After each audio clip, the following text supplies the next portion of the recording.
buah-buahan. Salam sehat, salam go green. Hari ini di Rokakolo Agro Showroom saya ditemani oleh bapak saya, Bapak Alex Doa. Halo anak cucu, selamat siang semuanya para pencinta tanaman buah dan tanaman lainnya.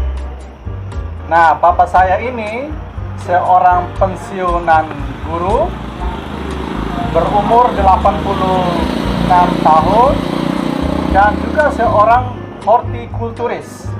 Hortikulturis itu adalah seorang yang profesional dan expert di bidang hortikultura. Mungkin Opa bisa menceritakan kepada kita semua bagaimana hortikultura itu.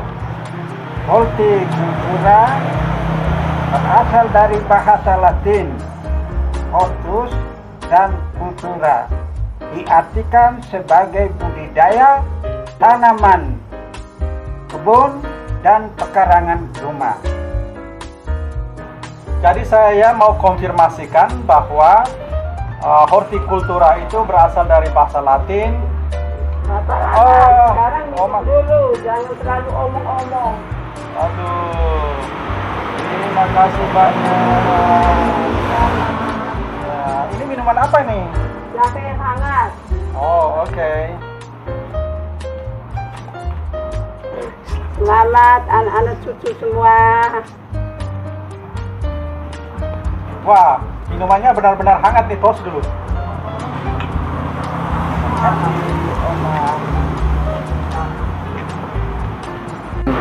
Selanjutnya, Opa boleh menginformasikan kepada kita semua, hortikultura, budidaya tanaman itu fokus pada jenis tanaman apa saja, Opa? Fokus pada 5 jenis tanaman. 1. Tanaman bunga. Ini adalah bunga puring, bunga mawar, dan bunga-bunga lainnya. Seperti bunga aglonema, bunga talas, dan lain-lain, Opa ya. Yang kedua, tanaman. Yang kedua, tanaman buah-buahan.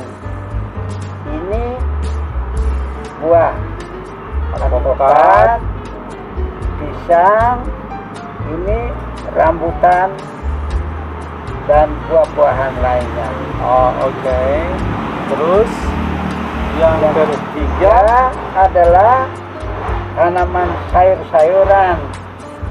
Ini adalah sayuran pucuk labu Jepang.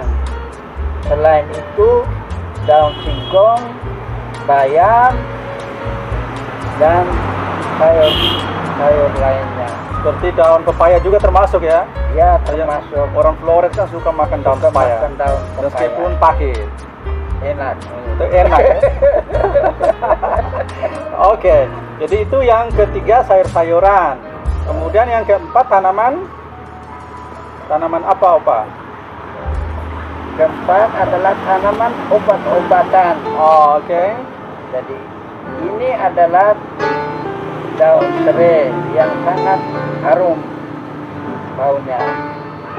Lalu Selain daun serai juga bawang putih, juga bawang merah sebagai obat-obatan. Oh, oke. Itu yang keempat. Yang terakhir, Opa. Yang terakhir adalah taman pekarangan seperti pekarangan ini. Oh, jadi taman atau landscape. Ya, Pekarangan landscape. rumah, jalan, dan desa, kampung, dan sebagainya. Ya. Baik Bapak, terima kasih atas penjelasannya.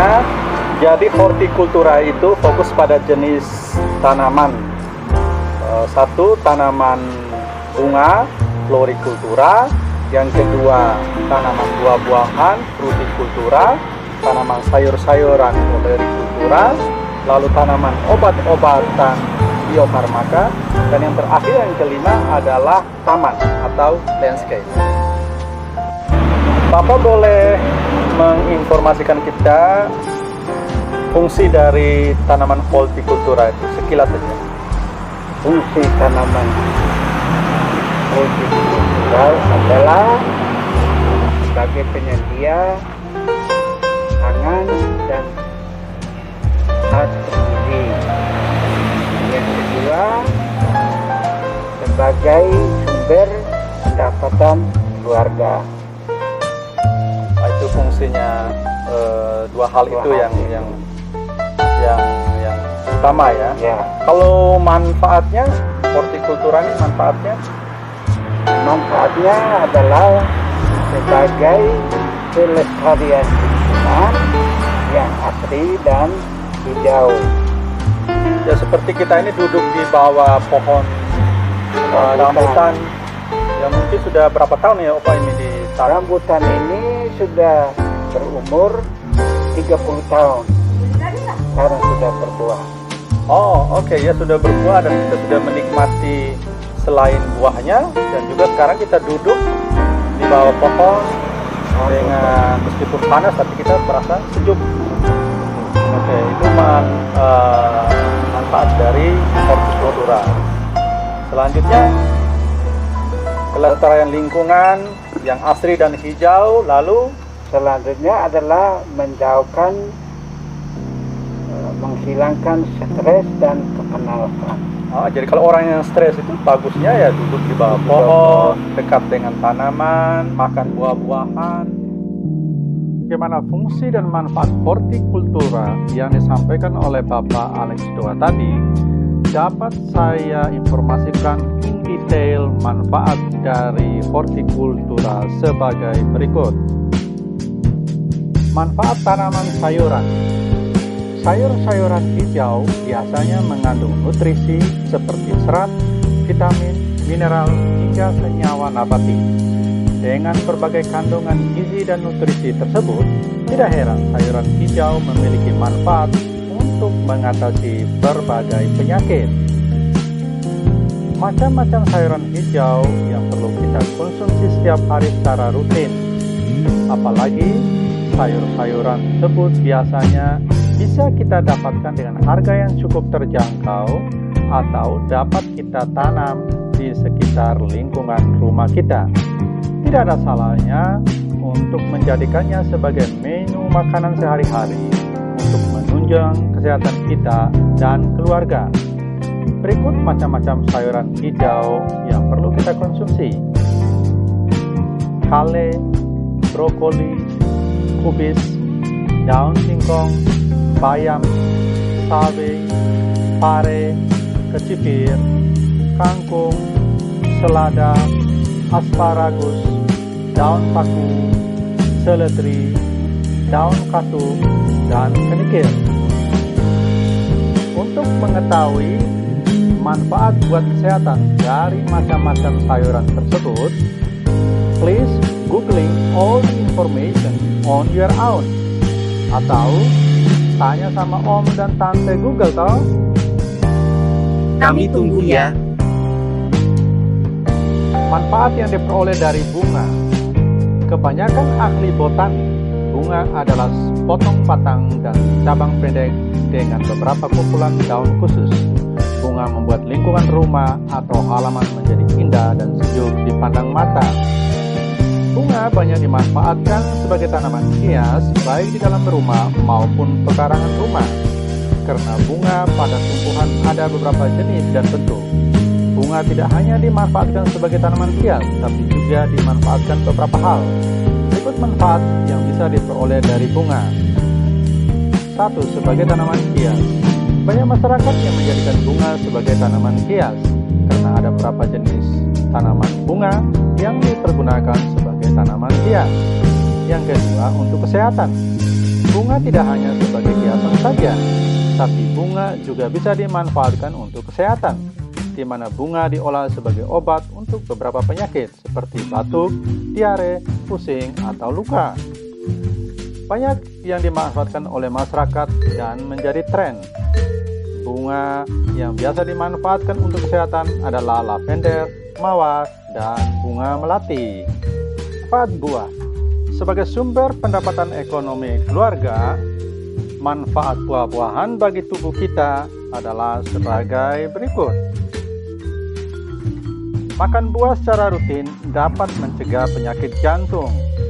Buah juga dapat mencegah tekanan darah tinggi.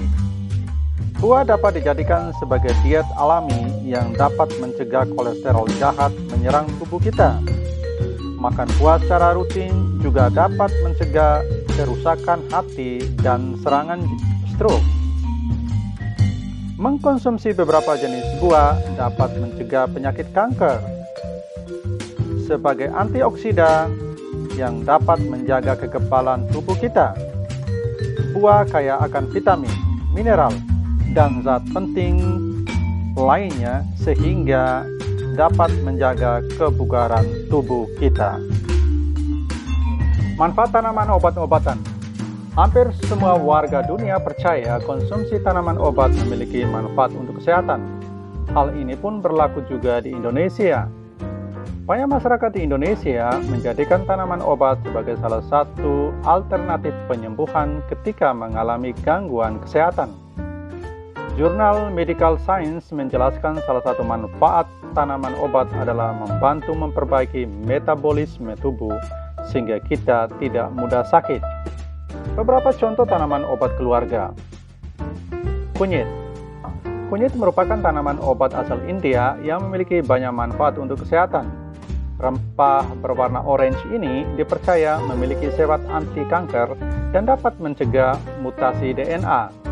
Selain itu, kunyit juga memiliki sifat anti-inflamasi yang dapat digunakan sebagai bahan baku obat topikal untuk penderita radang sendi. Jahe.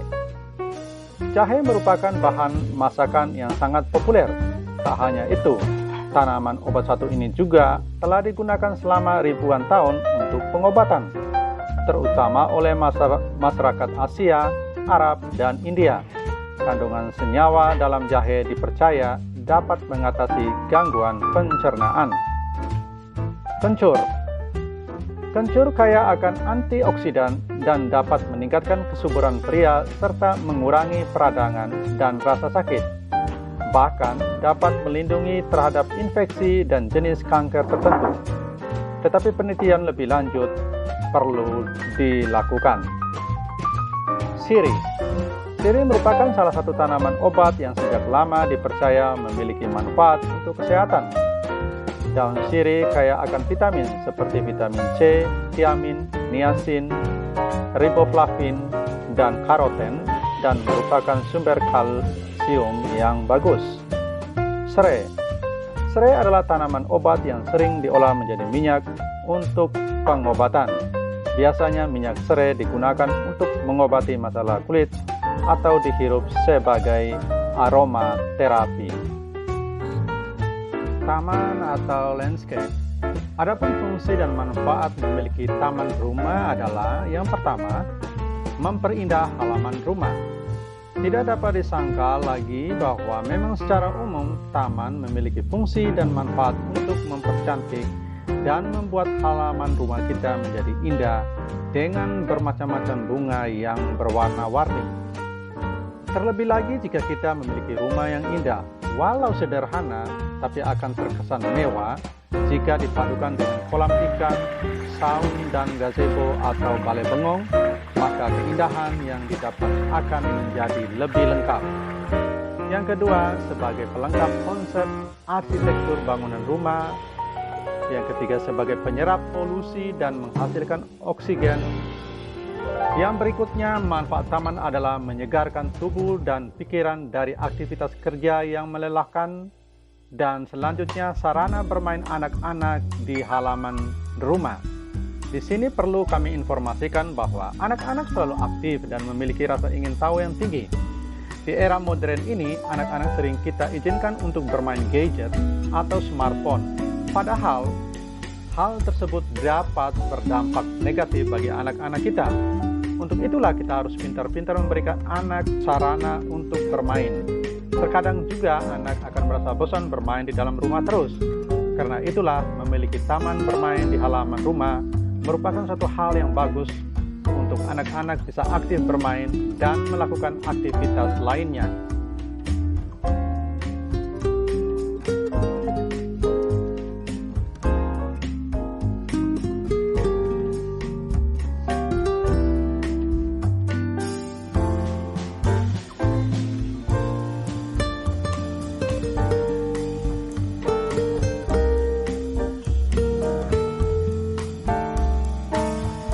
Selanjutnya, manfaat taman adalah sebagai area resapan air hujan atau drainase.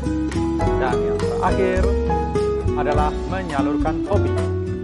Membuat taman atau bercocok tanam juga merupakan hobi yang banyak digemari oleh kalangan orang.